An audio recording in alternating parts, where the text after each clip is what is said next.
नमस्कार. लक्षवेधीमध्ये आपल्या सगळ्यांचं स्वागत. मी प्रसाद काथे. भारतातले प्रश्न कधीच संपत नाहीत. भारतातले प्रश्न दर क्षणाला नव्यानं जन्म घेतात. पण या सगळ्याच्या दरम्यान भारतात अनेक असे प्रश्नही जन्माला येतात ज्यांची खरं तर चर्चा करायचीही गरज नसते. किंबहुना त्याच्या पलीकडे जाऊन असंही म्हटलं तरी त्याला कोणी धाडस म्हणू नये की या प्रश्नांना जन्म घालणारी माणसं सुद्धा इतकी गांभीर्य घेण्याची असतात का हेही तपासायला हवं. ताज्या घटनाक्रमामध्ये कंगना राणावत, सलमान खुर्शिद, राशिद अल्वी ही अशी मंडळी आहेत की ज्यांची वक्तव्य चर्चेत आहेत, हेडलाईन्स बनवतात. खरं तर या तिघांनाही प्रत्यक्षात जमिनीवर किती महत्त्व आहे हेही लक्षात घ्यायला हवं. ही माणसं म्हणजे त्यातले काही अडगळीत पडलेले नेते आहेत, काही दुय्यम दर्जाचे अभिनेते आहेत. या सगळ्यांच्या वक्तव्यांच्या भोवती समाजानं फेर धरून नाचावं का आणि समाजातल्या मूळ प्रश्नांपासून बगल दिली जावी का, जी सत्ताधाऱ्यांना नेहमीच हवी असते, हाच खरा प्रश्न आहे.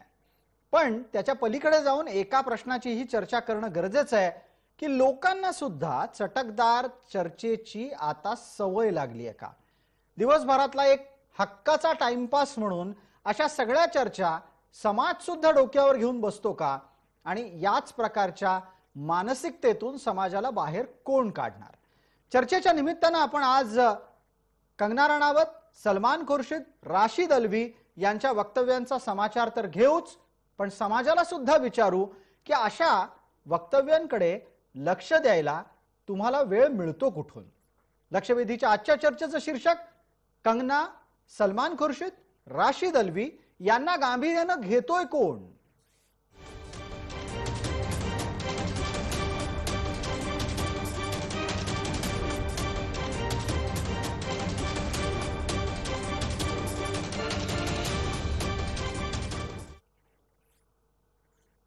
कंगना राणावत, सलमान खुर्शिद, राशिद अल्वी काय बोललेत ते पहा. त्यांच्या विविध वक्तव्यांना आपण स्वतंत्ररित्या दाखवण्याऐवजी एकत्रितरित्या आपल्या समोर आणतो आहोत. कंगना राणावत म्हणते की भारताला स्वातंत्र्याची भीक मिळाली. तिचं हे एक वाक्यच बऱ्यापैकी वाद सुरू करून गेलंय. तर सलमान खुर्शिद यांच्याकडून म्हटलं गेलं हिंदुत्व हे दहशतवादी आयसिस सारखं आहे. राशिद अल्वी म्हणाले जय श्रीराम म्हणणारे राक्षस आहेत. या तिघांपैकी दोघ जण हे काँग्रेसचे नेते आहेत. मला तर असं म्हणावं लागेल की हे काँग्रेसचे अडगळीत पडलेले नेते आहेत. तर दुसऱ्या बाजूला कंगना राणावतचं वक्तव्य हे कंगनाच्याकडून आजवरच्या अनेक वादग्रस्त वक्तव्यांमधलं आणखीन एक वक्तव्य आहे. या चर्चेसाठी आपल्यासोबत कोण मान्यवर आहेत त्यांचा पटकन परिचय करून देतो. आपल्यासोबत भारतीय जनता पार्टीचे प्रवक्ता प्रतिनिधी या नात्यानं डॉक्टर अनिल बोंडे आहेत. आपल्यासोबत काँग्रेसच्याकडून उत्कर्षाताई रुपवते आहेत आणि राजकीय विश्लेषक या नात्यानं जयंत माइंडकर आहेत. माझा पहिला प्रश्न थेट पटकन उत्कर्षा रुपवते यांना आहे. उत्कर्षजी, एक पूर्ण 1 मिनिटाचा वेळ आहे आपल्यासाठी. माझा थेट मुद्दा आपल्यासाठी असा, ज्यांना कंगनावर बोलायचंय त्यांना सलमान खुर्शिदवर बोलायचं नाही, ज्यांना कंगनावर बोलायचंय त्यांना राशिद अल्वींवर बोलायचं नाही. बरोबर आहे? तुम्ही स्वतःच म्हटलं की नको ती पब्लिसिटीसाठी बऱ्याचदा काही वक्तव्य कंगना राणावतनी आधी केले आणि ती बरळलेली आहे. यावेळी त्यांनी तेच केलेलं आहे.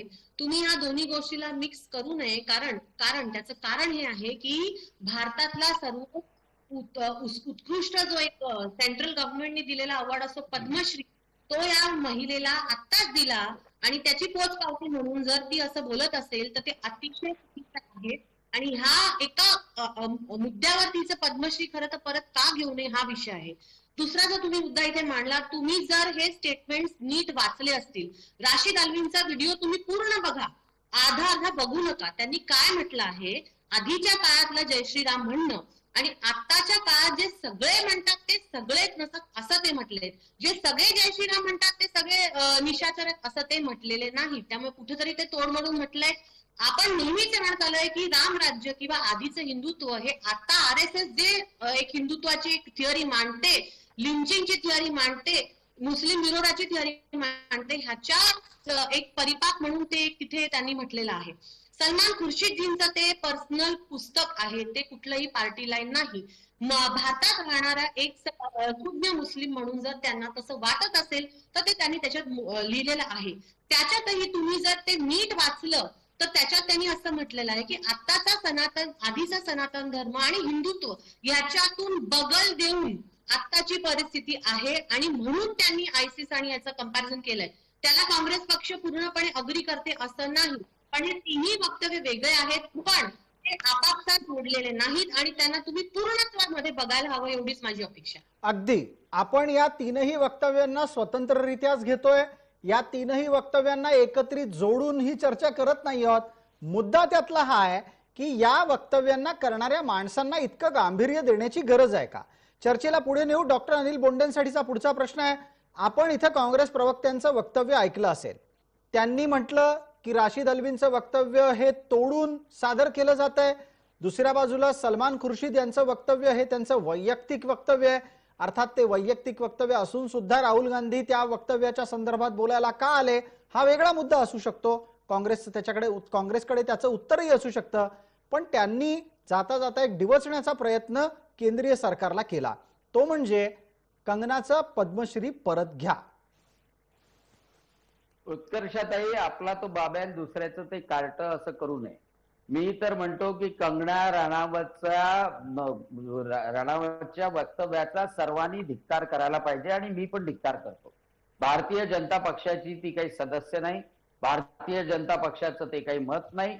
भारतीय जनता पक्ष सगळ्या स्वातंत्र्यवीरांचा सन्मान करतो, सगळ्या शहीदांचा सन्मान करतो. महात्मा गांधींचा, पंडित जवाहरलाल नेहरूंचा, लालबहादूर शास्त्रींचा, भगतसिंगाचा, सर्वांचा सन्मान करतो. पण काँग्रेसच्या डोक्यामध्ये काही किडे असे आहेत की काँग्रेसचे अनेक लोक, मणिशंकर अय्यर काय बोलले स्वातंत्र्यवीर सावरकराबद्दल, राहुल गांधी काय बोलले स्वातंत्र्यवीर सावरकराबद्दल, की उद्धव ठाकरे यांनी म्हटलं होतं की या मणिशंकर अय्यरला जोड्याने मारलं पाहिजे.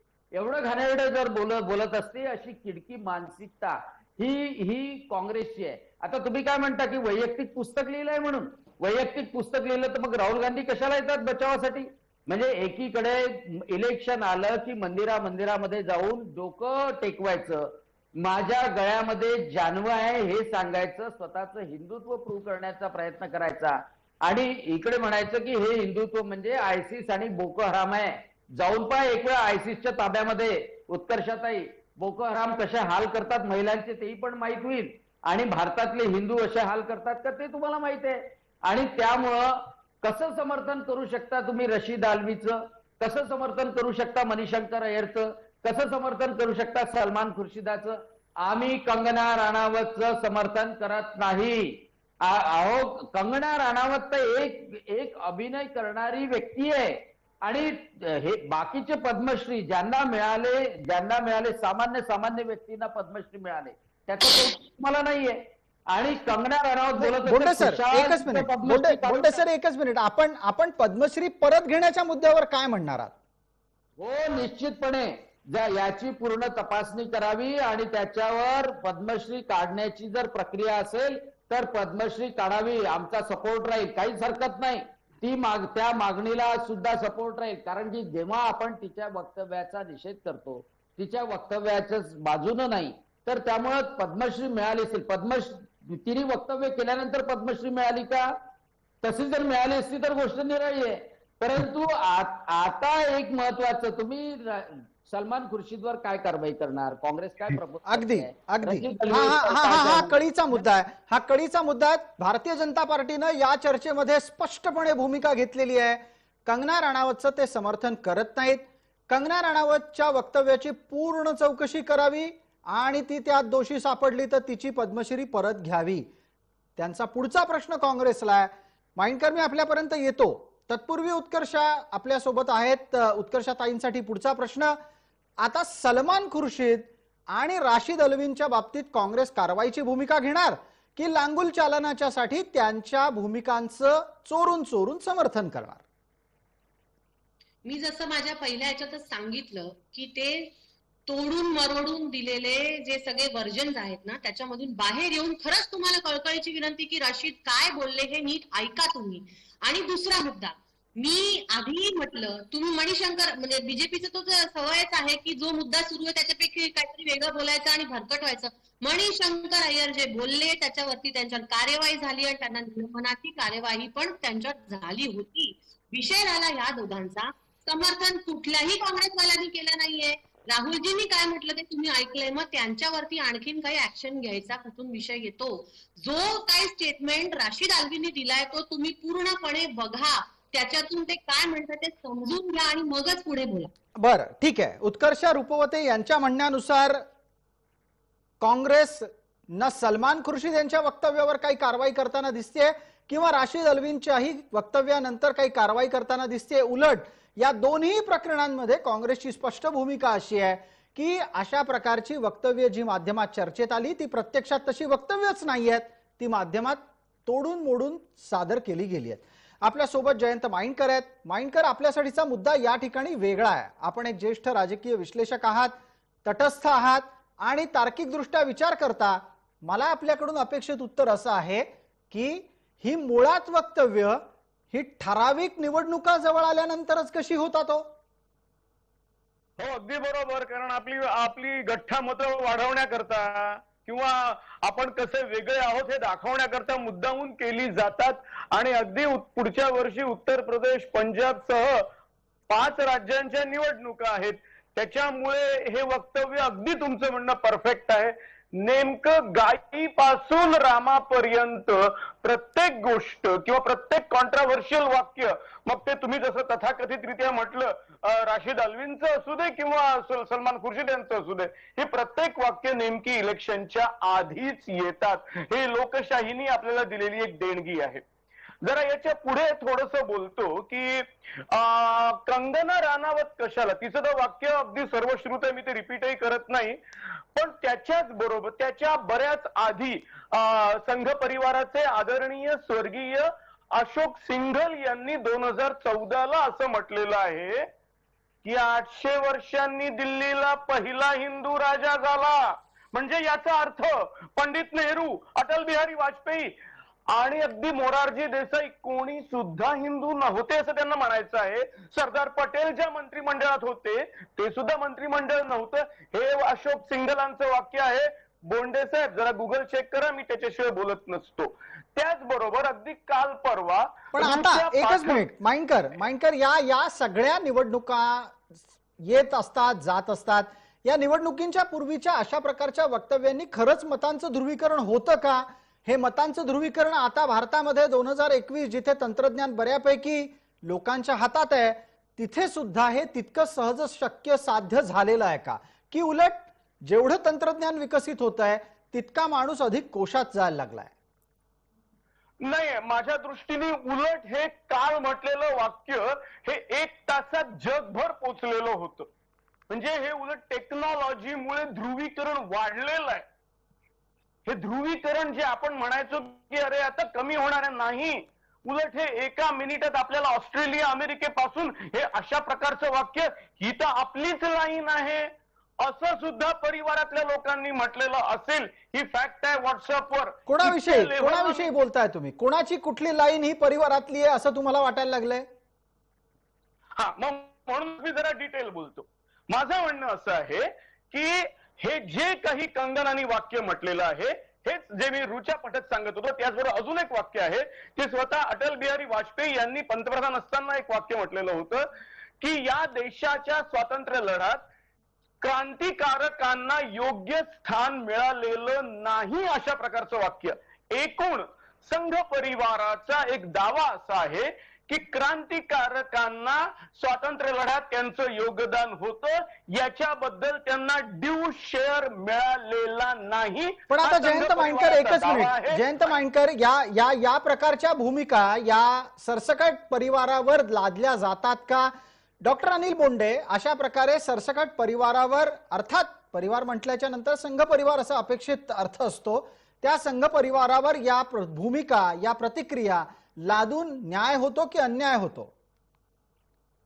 सर्व भारतातल्या समस्त नागरिक त्याला सातत्यानं वाटतं की नेताजी सुभाषचंद्र बोसांवर अन्याय झाला.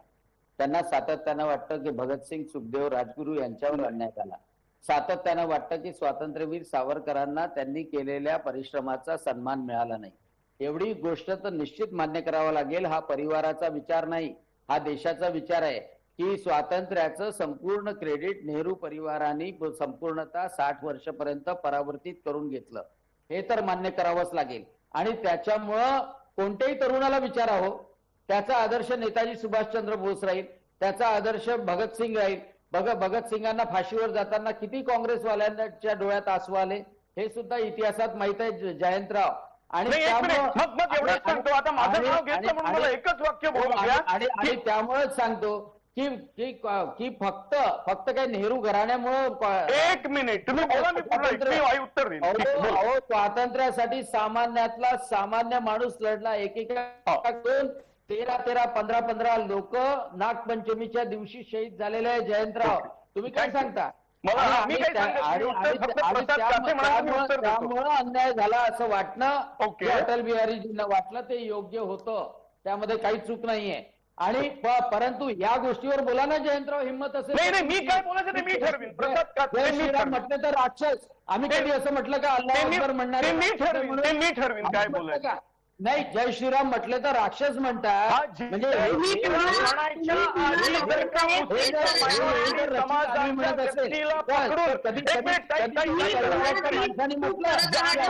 म्हणणारे राक्षस जाणीवपूर्वक